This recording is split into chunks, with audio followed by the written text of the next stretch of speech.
Good afternoon, everyone, and welcome to today's SCORE Fairfield County webinar. The subject today is very exciting. We've got a lot of people registered, and the topic is, as you know, using digital marketing to grow your business, best practices, and the newest tools. I'm Steve Smith, a webinar coordinator, and I'm a business mentor here at SCORE, and I'll be your host today. Our presenter is Kate Berg, and I'll tell you more about Kate in just a minute, but first I have the obligation to tell you a little bit about SCORE. Many of you know this very well already, but in net, SCORE is an actual department within the Small Business Administration of the U.S. government with 320 offices around the United States. It was set up actually in the mid-'60s in the Johnson administration. We have over 10,000 volunteers nationally, and here in Fairfield County we have somewhere, vacillates a little bit, but 110 some odd volunteers with different industry expertise, different process expertise like marketing or supply chain or finance. And we offer a series of workshop and webinars and one-on-one counseling and mentoring at our offices at 111 East Avenue in Norwalk. Obviously, you're pretty up to date on the webinar program because you're in it right now. The workshop program is very similar in that it's outbound, where we bring in subject matter experts from around the community, as Kate being a prime example in today's webinar, to discuss topics that are on the minds of small business owners in Fairfield County. The workshops are typically conducted at libraries around Fairfield County, and we do somewhere around 150 of these workshops per year. The webinars, we are doing 2 per month currently, and I'll tell you more about that in just a second. But we also do one-to-one counseling and mentoring at our offices in Norwalk, and that's a very popular service, and it's available almost, at least Monday through Friday. Our next, I'm going to kind of get into specifics of the webinars. Our next webinar is in 2 weeks, August 29th, and the subject will be, are any technologies safe? That has to be something that everybody's thinking about, and so we tried to bring that topic to the fore here. So it's August 29th, are any technologies safe? You can see the specifics of this webinar on our fairfieldcounty.score.org website, and also you'll be getting a couple of email reminders in advance, as you always do. So today's event, we're going to end sharply at 1 o'clock, as we always try to do, to respect your time. The link to the recording, so I always get questions on this in the chat room, but it is being recorded, and the link to the recording with the slides and the audio will be available at fairfieldcounty.score.org later today. We've also set aside time for Q&A at the end of Kate's presentation. If you have a question, please use the chat room in the lower left of your screen. Just type it in there. I'll monitor it. And when Kate gets finished with her formal part of the presentation, we'll kind of scoot through those questions. And I've found, having done 30 or 40 of these now, that the more questions, the better. It's really more the more interactive we can make this, the better it is. One-way discussions are kind of like yesterday's lunch, I think. So at the conclusion of the webinar, you will also be receiving an email asking you to evaluate the quality of the webinar. Please do that. We appreciate the input, and we really do study them and take action. So now to our speaker. Kate Berg has over 25 years in technology and strategic marketing. She focuses on helping companies to grow, to go public, and to secure venture capital funding. The last company she led was, I understand, sold for $100 million in November in 2016. So parenthetically, let me add, it seems to me like if you need a loan, you can also email Kate, and she'd be willing. That's just a joke, take off the record. She's built 2 social media and mobile-based businesses before 2008, so she's got deep and long experience in this rapidly changing environment. She also has experience in content marketing and influencer communities. She built the global PR for Gartner Group in the 90s and helped KPMG Consulting go public. Kate, that's a great resume. Welcome to your second SCORE webinar. I'm going to turn it over to you, and then I'll monitor this chat room later in maybe 40 minutes or so. Okay, Kate, take it away. Hey, thanks, Steve. Thank you so much for taking time out of your day today. I'm really glad it's cloudy here so that we can get full attention and you don't wander off to the pool. I normally do these in person, as Steve's talked about some of my experience with SCORE. I've been with SCORE for a while, but I normally do in-person presentations, and one of the things that I like about that is the interaction. And so what I'd ask you all to do for me now is give me, much like you might if you were going skiing for the day and renting some skis, they would ask you if you're a beginner, an intermediate, or an expert. And if you can use 1, 2, and 3 corresponding to those categories and just throw up a number for me, I can kind of get a handle on the talents and the skill base that I'm talking to today, and I appreciate your help in doing that. I am doing that so that I can be as relevant as possible. And while I wait for some numbers to come up, that's 1 beginner, 2 intermediate, 3 expert, and loosely categorized how you judge your small business knowledge. And that's possible. You're in a mid-size or a larger business and just trying to learn more about digital as well. And in any case, it's a good exercise because really the digital marketing and being digital for your business today is all about being relevant and timely for the people that you're trying to draw into your customer base. If you don't know who you're trying to sell, you really have to be sort of general, and that's old school. So this has some relevance. All right, good. So I've got some numbers. We've got a 1.5. Thanks, Dave.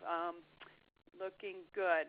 Not seeing anything that would allow me to interact. I have XP. Greg O'Neill says, Steve or Budley, can you help that gentleman? He has XP. So in any case, thank you so much, and I'm going to continue to the presentation start now. So, Steve, that was a really nice intro. Thank you. My experience is very broad because I have had a lot of experience in startups, but I did start out my career in the larger corporate settings and strategic communications. I think that was a good base for me, and as time has gone on, as you will note, a lot of businesses that we see that are really skyrocketing are digitally strong businesses. They really have nailed their brand and their values, and they make that story a major part of building relationships with their prospects. And I want you to start to, think about your business more in that realm and how you can execute a bigger, more huggable brand out there than you thought in the past it was all about the product and the service. It is. That's almost table stakes. Now, if you have all good service and good products, but you haven't really taken the effort to get noticed, to interact and build relationships digitally, it just doesn't matter much anymore because somebody else who's better at that is going to come eat your lunch, and they may be not nearly as good as you are at what you do. So let's even up that score and win in digital because you're gonna get a lot of benefit from that. So hopefully you believe that I've got enough credentials to talk to you today, and I appreciate your time. So this leading into, asking if you should invest in this right now, digital marketing today is really asking if you want to be in business in 5 years, and I would almost say 3 to 5 years. I really think that this is a concern. I see some folks out there that are sort of not doing what they need to be doing to set themselves up for success. Your audience, no matter what you do, is rapidly transitioning all of their business and their personal activities to various digital environments, like you as a consumer do. 42% of seniors over the age of 70 have smartphones, and they use everything from email to websites to Facebook and more. So no matter your audience, everybody's jumping in digitally. So you need to move your proverbial storefront to the best, most visible spots on the virtual main drag. Where is that, and how do you want to do that? Well, that's what we're going to talk about a little bit today. And I don't have a great deal of time because I want to be discussing things with you, so I'm going to move through some of these slides pretty quickly. Like this one, for example, you can see it if you want to review it later. This is really just talking about, how incredibly fast consumer decisions are changing, how people are getting their information, and making decisions using their mobile devices. So digital, yes. Mobile, absolutely. Really, because your clients are really relying on their mobile devices for all of their decisions. And I would, local searches. So if you're a local business, this is going to be an excellent opportunity for you to stand out. If you really push your digital foot forward and using mobile and using Google's dominance, your ability to scoop business up is really there for the taking, and this should be your framework in which you present, you attack this, because it's an opportunity, not a threat in this way. You have new ways to reach customers you just never had before in the years past, and many avenues, but you've got to be in the space. Some marketing basics, though, building relationships with customers in order to build that base, get word of mouth, which will happen online digitally through some of the social channels, which we'll talk about in a moment. This is critical, and I think there are a lot of people now that say that customer loyalty is dead. I'm not really of that belief. I do still think that excellent customer service and a concern for the human, behind the clicker on, who's making an order or doing business with you, is critical. And I do think that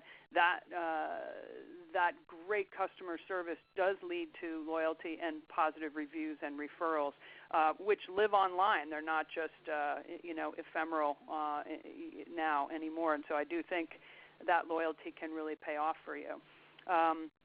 So the tools will change, and I think that basically your adherence to certain structures like email and things that will build a constant presence, and I think that consistent brand is something that's really going to help you build your business. And you might be saying, well, there are so many social media sites out there. There's so much going on. This is super overwhelming. Sorry about this slide. It's a little overlapping type there. My advice on this is always, select a couple of different social platforms and don't try and dominate all of them. Pick the ones that are really best for you. If you're out there doing IT consulting as your business, LinkedIn and Facebook, in that order, I think. And if it's more of a fun consumer brand that's visual in nature, Instagram, Pinterest. Twitter has a great reputation for folks like Hapa Food Truck. If you're in the area, if you've ever seen, some of these food trucks are just doing fantastically well using Twitter as their fundamental tool for driving business to their site. And it's because, and Instagram too, actually, and because it is immediate, it is extremely mobile in nature. So I think you have to think about what your customer base, where they live, where they're going to find out about the type of product or service you're offering. Also, look at your competitors who are doing best practice. There's nothing wrong with studying leaders in the field or people that you are competitive with to see what's working for them. Make a research project of it and create a game plan for yourself. I would also say, and I may be out of order here, I'm rather informal in my presentation style, as you might have noticed. without spending money on these social sites, you are out of luck. So your marketing budget has to be, like any business, a discrete amount of money, between 7 and 12% of your revenues should be devoted to putting back into the business and really driving attention, awareness, and putting people in a position to buy from you using channels such as Facebook. And they have a top-notch small business team at Facebook now, where you can call and really get the help you need, narrowing down your criteria for how you would want to drive traffic to your site, to get people aware of and making a purchasing decision. It's a great resource. I'm not here to flog for Facebook, but I will tell you that that it's not something you can ignore. And also having a mobile marketing presence, with Facebook naturally, with all of these, you can really make sure that you are fully mobile, as is quickly becoming the case in any marketing efforts, any Constant Contact. They have great mobile templates that you can use if Constant Contact is your email marketing vendor. So all of these folks are really getting mobilized so that you, as a small business person, do not have to worry about all these steps. Things have really gotten easier for the small business person over the last half a dozen years, and so you can focus on how do I want to tell my story and build relationships with customers, and not have to become a mobile expert, because there's not enough time in the day for you there. I'm going to move quickly because I don't think, unless you're a restaurant, I think this is probably most important for restaurants and folks. And if you are, it's a good thing to have in. You absolutely should probably pay to advertise on Yelp. Much has been said about the evils of this as a small business, because people talk about that they are rather strong-arming people into advertising with them. But I will say that it is a very effective visibility tool, and I'm sure you use it as a consumer all the time. They have good SEO, search engine optimization, that is. And one thing I would say is, I talk about this a lot with people in workshops, and social media is not a broadcast platform. Do not think of it as another way for you to simply tell you what you want to say, tell your story. Certainly you have to tell your story, but it's really about conversations. It's really, I've seen terrific customer service moves with large businesses. I'm sure you have too, on Twitter. I've seen even on Instagram, conversations, relationships built through social platforms, certainly Facebook. So it is to be looked at as all of these things, not just a marketing tool for you. And I think that's fundamentally important. I think some folks get confused about how to use social media. The social is kind of an important word there. I'm going to skip this actually, because I want to get to questions with you guys. Please refer to the presentation if you want to. I'm just going to talk about being easy to find and being mobile, beginning with the basics. And smartphone users are typically looking for really transactional things like directions, hours of business, and contact information. But if your website, it should probably, again, if you have mobilized your site, if you haven't, please make sure that you get a vendor and make sure your site is mobile. Make sure, that, and these things will be queued into the template so that your phone number, all the key information, how to call you, there'll be an automatic hot link so that they can just find your information and call you. And this is actually surprisingly one of the most popular things that people do when they search online using their smartphone. Calling is I think the second most popular activity that people do. So along with an address link and all these things, I think these are the important things you should have on there.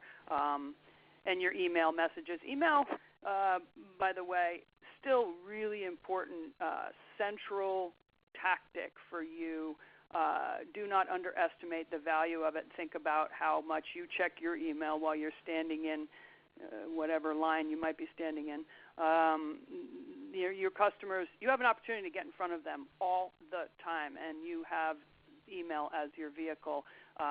But you've got to be timely and add value. Don't just flog your products or your services. Add value to them, and do not be lengthy in your communications. Make it quick, short. Again, always think about how you like to be talked to. You don't like a dissertation. If really a quick blurb will get the information across. This is a little technical, but it's really this is really talking about the logic behind understanding who your customers are. And analytics is a fancy word, but Google Analytics is got all the good stuff, and all you need to do is get an account, and you will have a great understanding of who's coming to see you online, who's interacting with you, and getting tracking them through who they are and when they come to see and what they're interested in could really help you understand better. Maybe you should be selling different services, different products, and now we have the ability with data through digital to know so much more about the folks that have buy from us. And large companies don't always do this well, so don't be self-critical if you're not doing any of this. But I think my point to you is it's really not hard to do it, because there are great companies like Google who you can offload that to and outsource it to and become a much more smart business person through use of stuff like that. I know this is a strange spelling of Google on the top. This is really only just to show you that claiming your place on Google Places is important, so that when people search, you're showing up. It's called Google Places page. Google is delivering relevant offers to consumers who have offered up their location and their destination. Google can add to the value they already provide and let merchants who are signed up for AdSense. So you may want to sign up and put an ad up, and you'll be kind of at the top of the list. At the very least, claim your Google Places page. It's pretty simple to do, and they send you go online and you do it, and they send you a physical postcard to your business address, and just to verify, and then you put the code in, and boom, you have verified yourself that you are an actual business at that location. And I think that's valuable. Some of you may run your business out of your home and be hesitant. It's up to you. That it's really your call, but as a local business, that's an option for you. Some people are using text very effectively for marketing. I've talked about seeing this from doctors' offices. Somebody did a good job selling doctors' and dentists' offices on text appointment verification. I see that a lot. My hairdresser also has it. I think there's a huge upside opportunity if you have a great customer relationship.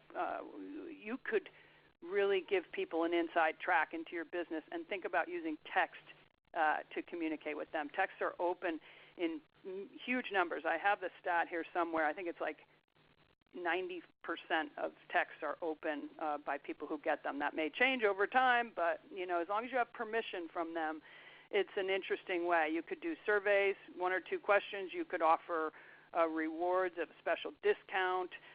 Think about that. There are lots of tools and outsourced companies out there, vendors out there. One company that's well vetted is called HipCricket, H-I-P. I think it's called HipCricket. I know it's called HipCricket. I'm thinking if they're still somebody I would recommend. I have to think about that. I'm sorry. Things change quickly in digital, and some of these companies fly high, and some of them have trouble. But check out HipCricket. If they're still there, they would help you do that. So I think this is, again, I'm going to come back to this, helping customers find you, and people have to know you're there in order to do business with you, and it's increasingly critical that you have high visibility. And, email, as an example, some people, I don't want to bug my customers. Well, there's a lot of research that says that people don't mind getting a couple emails a week. Retailers will, give you an option. Do you want it once a day, once a week, once, only when sales are happening? you might do that, or you might just say, you know what, I don't think 1 or 2 emails a week is too much. I want to be top of mind with my customers. So experiment there, and make sure you're telling a story, and use emotion, because people make decisions on emotional level. And I think you're seeing, as a consumer, if you look at advertising that you see out there, you'll see how much storytelling is happening, because brands are making an impact with their customers by using emotion. Now, they're also measuring their results and iterating and changing what's not working. So you've got to have both hats on. I would love to take a question or two. I've been talking a lot here. There's a lot of material in this, and I know time is of the essence. We're at about a half hour mark. Yeah. I'm going to throw it to Steve for a second. Yeah, Kate, great. Yeah, we do have some questions piling up here that are really, really good. Actually, I'm going to start off with one from Kyle McGinnis, and it's something I think they're probably, based on the responses you got to the how advanced are you 1, 2, and 3. There were lots of ones. One very creative, 1.5. But since there were so many lower, this question might actually apply to many more people than just Kyle. Okay, so here it is. I'm a total beginner at this. I'm a bit mistrustful of it. I'm actually even could call myself an internet skeptic, but I know I have to get over this and get into the modern world. How do I get started? Now, Kate's been in this business already for 20 years, so she's been in it for a long time. But if you were today, given today's environment, Kate, and you had that situation and you were running a small business in Fairfield County, what would be the 1 or 2 things you do to get started?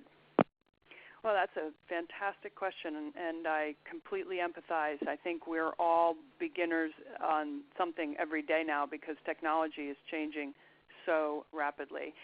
When I started an early social networking business back in 2004, the easiest way to think about the business was it was kind of a mashup between Meetup and Facebook. It had online and offline components, and it was for social activities and community building. And when I did that,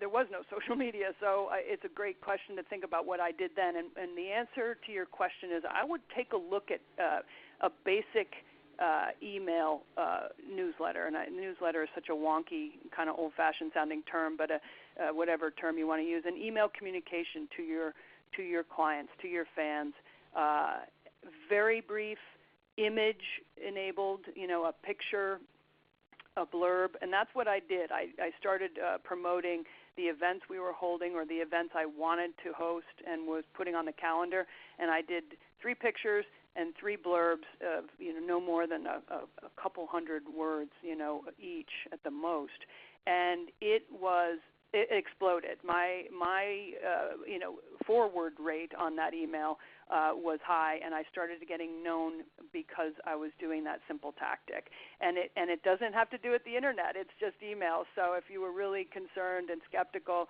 it's really about building your fan base and building your visibility, and people do forward stuff. Now, not everything is as fun as activities and, dinners and restaurants and mountain climbing. But you could see how you make it personal, make it human, tell the story. If there's a gentleman in a recent workshop who had he built backyard barbecues and backyard, outside living rooms or whatever these kitchens are. And, we talked about he's doing before and after pictures. People love that. He's doing stories about, special events and occasions around big holidays, Father's Day. Just think creatively about your business. Ask your customers why they like doing business with you. Get their input and put that in the newsletter. Those are some ideas. Okay, Kate, good answer. And I'm going to read one more here that we can answer, and then you can go back to your slides if that's okay with you. I mean, you're driving the bus. But so this is from Greg O'Neill. It's very specific.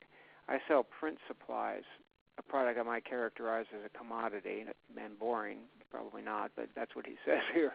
Any suggestions on how best to leverage social media for a product service of this type? Again, it's print supplies. I always think of social media as best suited for the creative or interesting content. Any ideas on that? I sure I do have.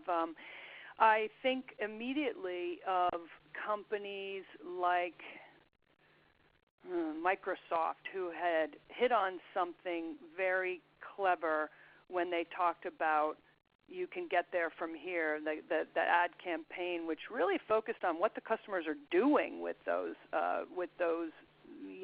laptops or desktop machines. It's not really about the equipment. It's about what can you do with it. Sorry, I can't think more specifically about that ad campaign. Remember, maybe it rings a bell with you. But boy, to me, I would immediately, get into if you don't have actual customers with interesting stories that buy your print supplies, which I'm sure you do, make them up and tell a good story about the very heartwarming things that your customers are doing with that stuff. That's a great idea, actually.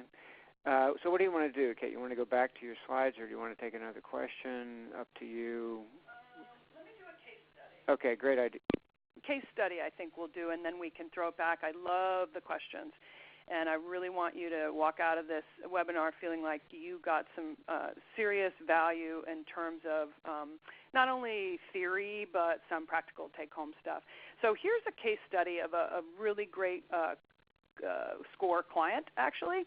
A company called Festivities out of Norwalk, and she has allowed me to use the name of the company.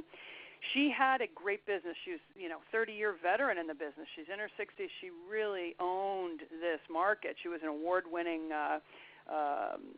party planner, mostly weddings, but all kinds of high-end parties. She started to really get competitive threat eating away at her business a few years ago, and it was really causing pain to her bottom line.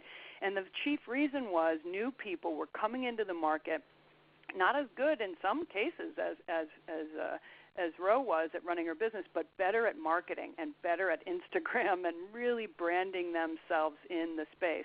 Now, it's a big world. There's room for everybody, and competition's all fair, but she was worried. So we worked hard to bring a digital mentality to her business that she had not had before and put her into Facebook and Instagram, and I introduced her to a photographer, videographer who really helped her put a new face on a quality product and a quality brand and tell the story of her clients and her business. And she has really increased. I mean, the results are amazing. She's really gotten over 300% increase in followers on all her platforms in 1 year, and 50% more engagement. And if somebody follows you, likes you, puts a heart, on the Instagram, that's engagement. Sometimes there's comments, and you see brands. It's one of the best ways to educate yourself on how you can do better in social platforms is go follow some things on Insta and Facebook and look at those conversations and what gets people excited. And it's amazing to me how some influencers, some brands really know how to start a conversation. And if you learn one thing out of this, figure out what's interesting to your customers, and you will see the love on your bottom line. And it might take you a year. It's not going to happen in a week, but that investment will be well worth it for your bottom line. What I asked her, and I hadn't asked her until the last time we met, was, have your revenues recovered? And she said, yeah, they're up. They're up year over year. She did not give me a percentage, but she is a lot happier and a lot less worried than she was when we first talked 2 years ago. So that's a good example. Now, mind you, she did do some very important website additions, things to increase her. Also, Kim, the person I introduced her to, started a newsletter. So getting back to that tactic again, and she also got herself on Greenwich Moms, which is a blog in Greenwich, as a contributor, and that's because she has a reputation, and she writes now a monthly column. Great, community building there, and word of mouth, because a lot of people read Greenwich Moms, I guess. So I'm not a mom. I'm not in Greenwich, but I know that is a very successful blog. Another example is a friend of mine, Greg Kubarich, who's a lifelong entrepreneur, initially worked at Indeed.com and wrote some of the original algorithms for Indeed. So he's very geeky, but he also has a marketing brain. So he's one of those rare guys that's got both sides. And he actually has been helping a couple local food-based businesses get up and running with a really smart website that collects data, asks you to join an email list. He's got it all, and he can do this site for you in a very inexpensive way. I would recommend Jeff. I am recommending him. So take a look if that's of interest to you. That information's on the bottom. He has done some interesting things, getting people up and running quickly and a lot less expensively than they thought. I'd be happy to take another question.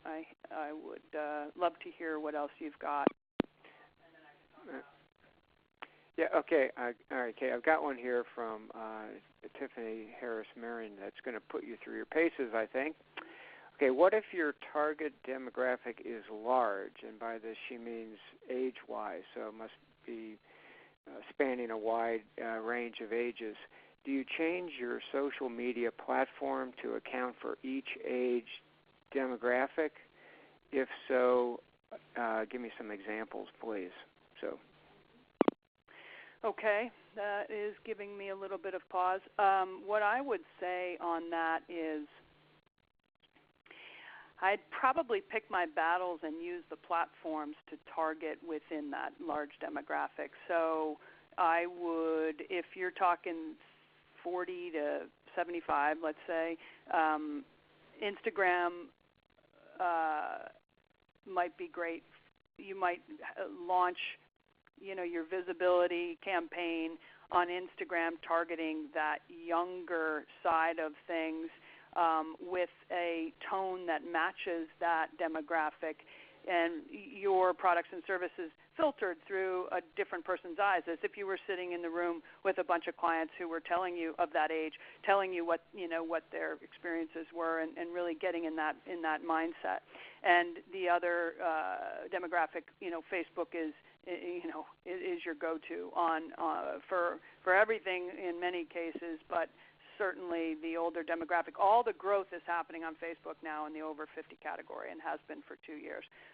This is not specific to Facebook. This is the maturation of a market and how your early adopters then lead to middle market, and then everyone kind of jumps on board as something matures, and Facebook's been around for a while now. So that might be a good way for you to go, is to look at the social platforms themselves, helping you bifurcate or dissect your demographic.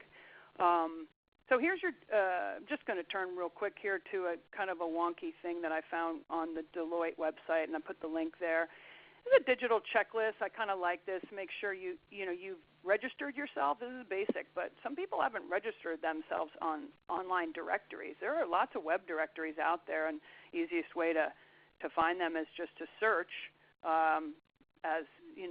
semantically. In other words, you can, as you may know already, the web has gone semantic, and Google has so you can just say, who offers print supplies in Fairfield County, and then you'll look at the results and see the directories that might list such services, and then you should say, I need to be in that directory if my business isn't there. So, and often you can register for free. It's just a matter of going through the process and make that a goal for your Monday, and then the next Monday you do another tactic, which might be make sure your website is up to snuff. If you've been in business a while, it's likely it needs an update, and you may need to spend a little money to do it.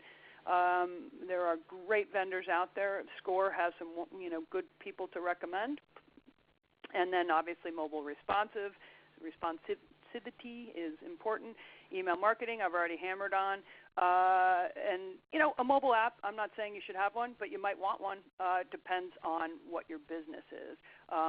And then, the company that Steve mentioned that I was running a couple years ago is an influencer marketing company called Collective Bias, and they work with big brands like Kraft and Disney, and and those brands spend hundreds of thousands of dollars to really gain visibility online and actually even drive sales through content and influencer marketing. But lessons can be learned from these, and everybody's telling a story out there, and that's your path to really winning people's attention and affection and delighting your customers. So figure out ways that you can continue to tell the story of your customers, not you, your brand.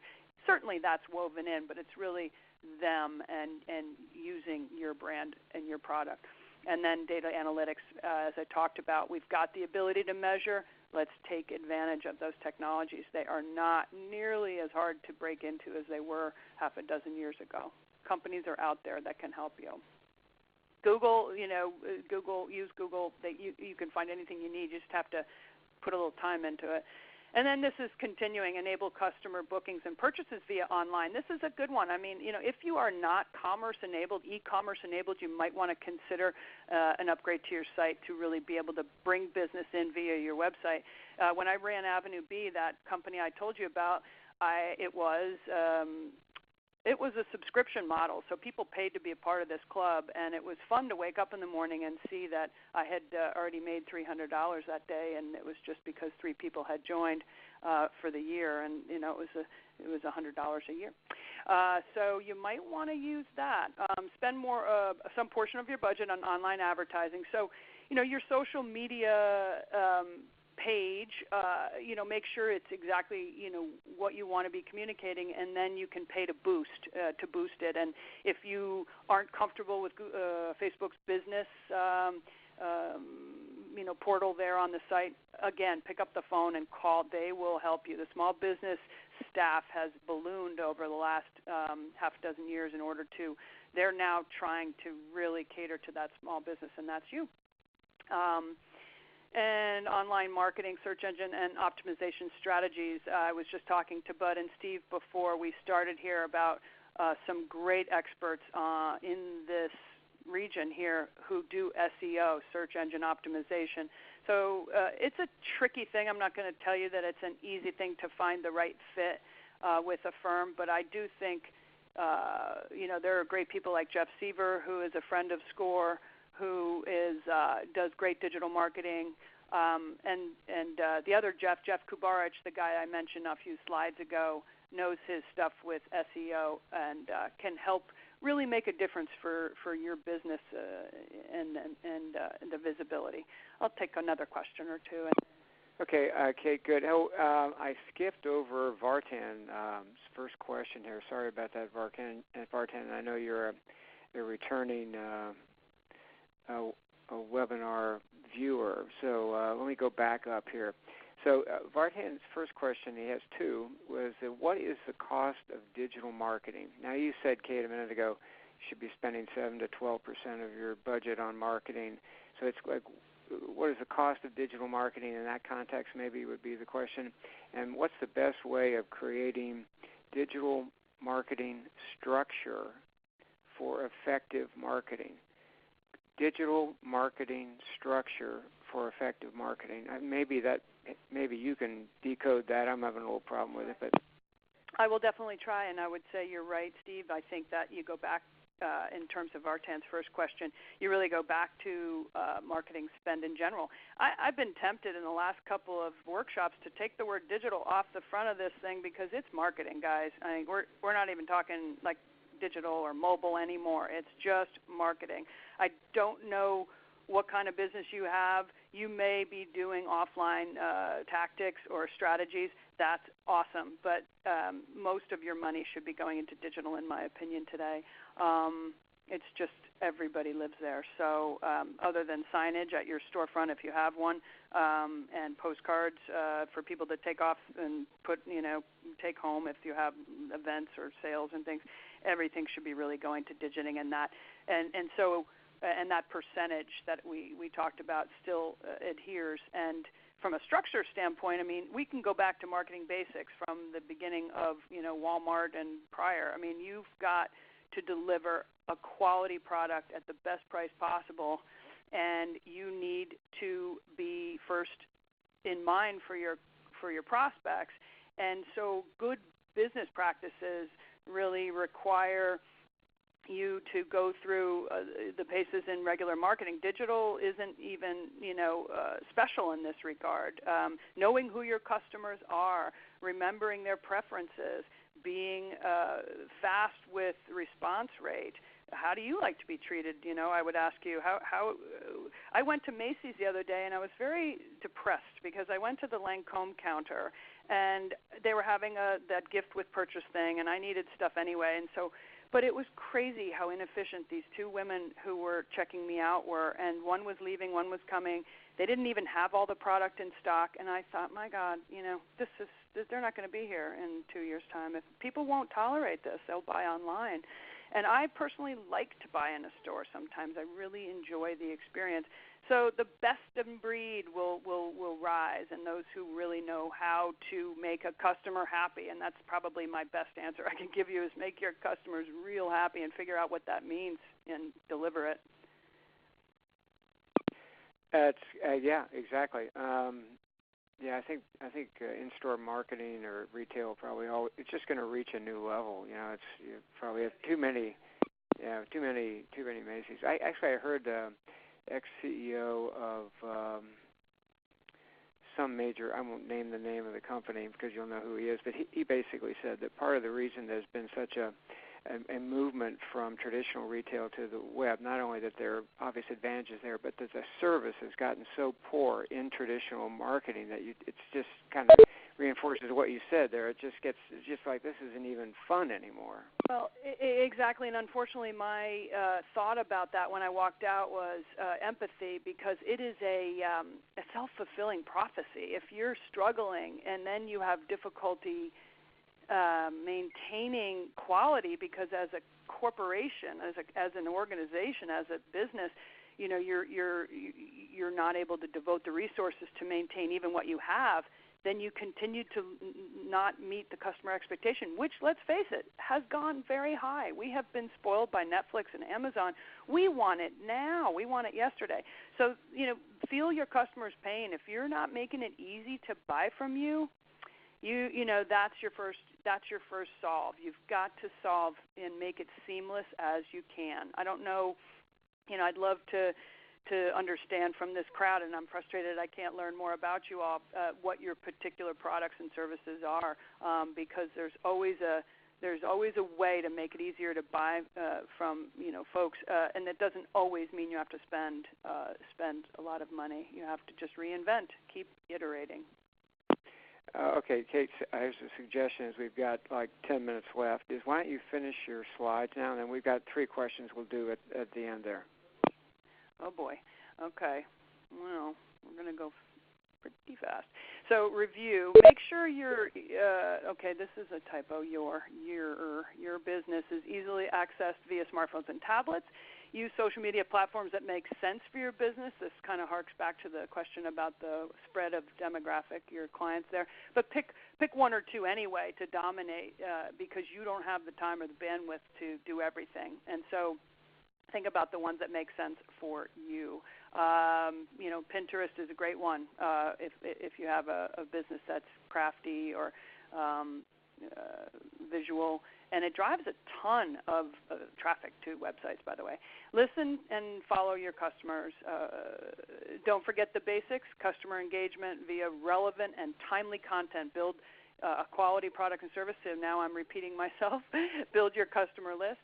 Use email, use apps. These are all transfer really successfully to mobile, and that's where your clients are. Well, goodness sakes, how did I do that? I've never cut early. Well, you're not finished quite yet. I went back to the questions here. Okay, so Adrienne Timms is an independent consultant and asked the question, how important is it to have a web page if you're an independent consultant? Is it best to have a good page on LinkedIn or Facebook or both or someplace else, or what would you suggest? This is very specific to web pages, independent consultant. It's a great question, Tim, because I think sometimes independent consultants don't need a lot of customers to make a decent living and make a great living. They may have long-term contracts that, everybody's dream, right? A nice retainer or two, and you're in business on a 1099 tax form. But I would say that if you're serious about your business, a website, as simple as it could be, is important. I think it helps separate you from the other guys and gals out there doing what you do, because I think I will hark back to the beginning of this presentation, which is, all things being equal in terms of quality of services and products, branding and visibility are the kind of the separating the wheat from the chaff in today's market. So if you are equal to another guy with your great brains and he has a website and you don't, he might pull your business. So yeah, I think it depends on the consulting business. Clearly, it's you might find that it would not be worth your time. In many cases, it's worth putting a page up. Wouldn't cost a lot or anything. I mean, Wix, WIX, is totally free, and even I was able to manage my way through that one time. Yeah, that was good. And Andrew, you had a similar question, so I'm going to just count that as answering your question. So let me move on. This is an interesting one. This is from. Sorry, Steve, to interrupt. I just want to finish on Tim's thing on LinkedIn. Absolutely devote most of your energies to that platform. Great for a consulting independent contractor, really to be able to build the relationships, get those followers, those connections. That's probably where your meat and potatoes of your business is going to be. Sorry, go ahead. Yeah, no problem. Okay, so this is a question from Trish Swain. What is a very easy question. I'm not sure about the answer being easy, but what are some tips to acquire email addresses? Well, I mean, I think that offering a value that is timely and special would be a great way to do it. Content is another long. I mean, if you're Googling around and researching online, you've seen the ubiquitous pop-up that says "Join our email list," and if that window stands between you and what you are about to read or view on a video that you really were interested in because they worked you into a little froth, then you may sign up. I'm definitely prone to doing it, and I can always get out of it off that list later. So offer something that could be of value. Maybe you have a knowledge of something that you want to write up, and I don't use the word white paper because it sounds old school, but and it's too long form, but something that's brief and punchy and interesting could be offered in exchange for an email. If you're talking about a retail setting or restaurant or something, if you did a Groupon, what kills me about Groupon is a lot of small businesses don't take the time to collect that data. And when I say data, it's a fancy word for email address and mobile phone and so forth. And guess who wins that game? Groupon gets to they keep all that data. And the small business owner just gave away the house to bring a bunch of people in and didn't even take advantage of the opportunity to get all those names and emails. So asking for it nicely sometimes is great. A newsletter is a great way too, because you need an address in order to communicate, and I'm going to send you timely stuff, and that's the oldest trick in the book. I'm not telling you anything that's very innovative. Clipboard at register, yeah. So I mean, I think that's a great one. Bud just handed me a note about at the retail setting. I will sign up if somebody has even just put your name on a list for offers. If I have a boutique in Wilton I go to. I think it's called Be Chic. And I put myself on that list because they're going to tell me when there's a special. I love their stuff. It's not going to bother me to get that email. And they haven't harassed me whatsoever. Okay, great, good stuff. Okay, now, Vartan, I'm going to skip over your question and get to Kanan Fong, and I'll return to you in a second since you already have one. This is really interesting. Kanan says, any advice for nonprofits? And since SCORE is a nonprofit, this is kind of interesting for me as well. With limited budgets for advertising, which social networks? Community building efforts, ? good indices to update listing information on, ? So this is a nonprofit, limited advertising. What social network makes the most sense in your mind? Well, that's tough because the rules have changed on Facebook so dramatically. I just made that a contraction word, dramatically, in that they expect you to spend, and they don't care who you are. So I would have said Facebook in the old days. I would say, that's interesting. Patch is a good one that Bud just handed me. I haven't thought about Patch.com in a while. That's a great visibility tool. I have seen, check out Charity Water on Instagram. Charity Water is a good case study of somebody using social, and Instagram, while owned by Facebook, is still, you can still get a lot of reach if you're not paying. Now you get a lot more reach if you pay. The good news is even for nonprofits that if you had a little budget on Facebook you could boost, you can get somewhere if you've got a targeted methodology. And again, the Facebook folks could help you figure that out if your staff doesn't know how. I would also say with nonprofits that partnering is an important strategy because you can cling on to someone who does have a big corporate budget, and they may not have the heart, the heart stuff that you have, like the good community service, the content perhaps that you have, because you're likely creating some really dramatic results in the work you're doing in your nonprofit, some wonderful heartwarming info, and they may want to, so you could partner with somebody who has that budget and do events, or do do content online. Content is scalable. Events are very time consuming. So creating some content together with somebody who has money to maybe buy that space.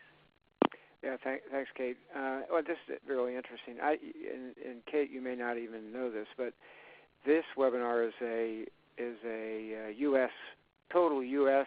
the country of the United States webinar, and I've got something here from Lan Wolfkind in San Diego, who's asking, and you'll really appreciate this: can I get advice from Kate?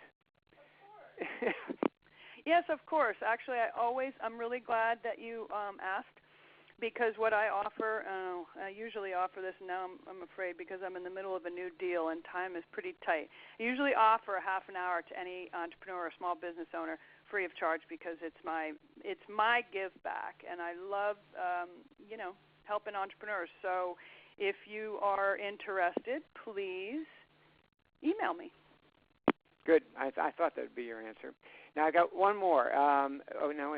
Gosh, they're all coming in now. And Lan thanks you, by the way. And Kylie, thank you for thanking us. We appreciate your feedback.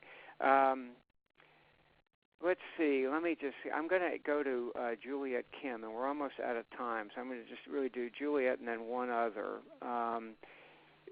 Juliet has a new business. It caters to brides via e-commerce, and it's a new field for her, and she'd like to have some advice on how to keep in mind a structure for digital marketing in a bride kind of wedding kind of environment. And shall I talk for a while longer while you think about this? I could show slides of my trip to... No. What was the beginning of the question again? Okay, so I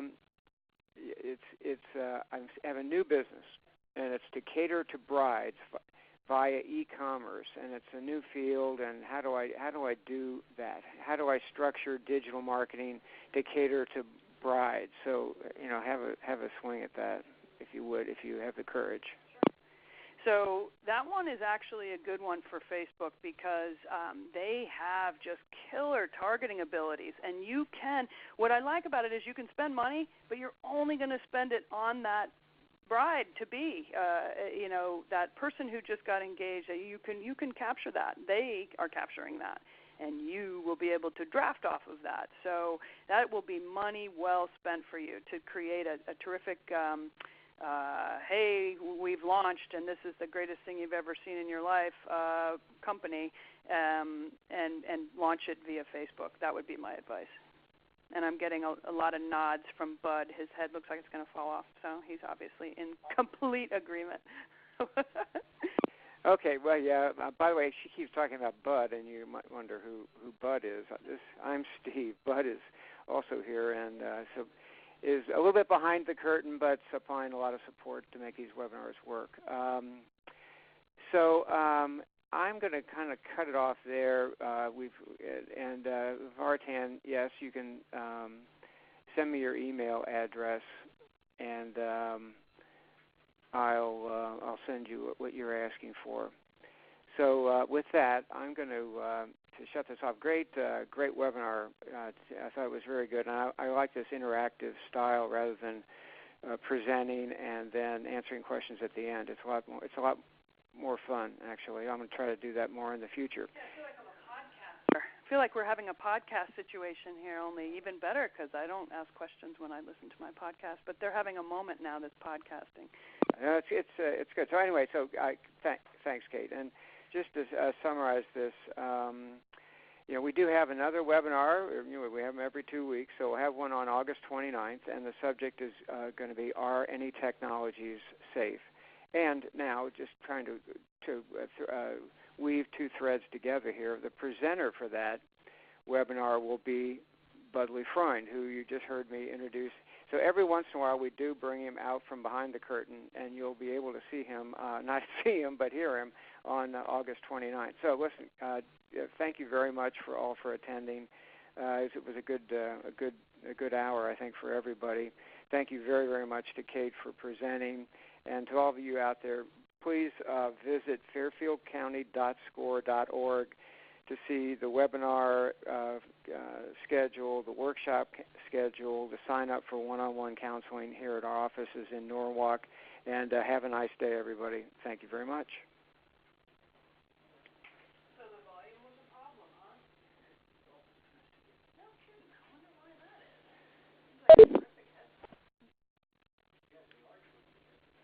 How many did you see? I just saw the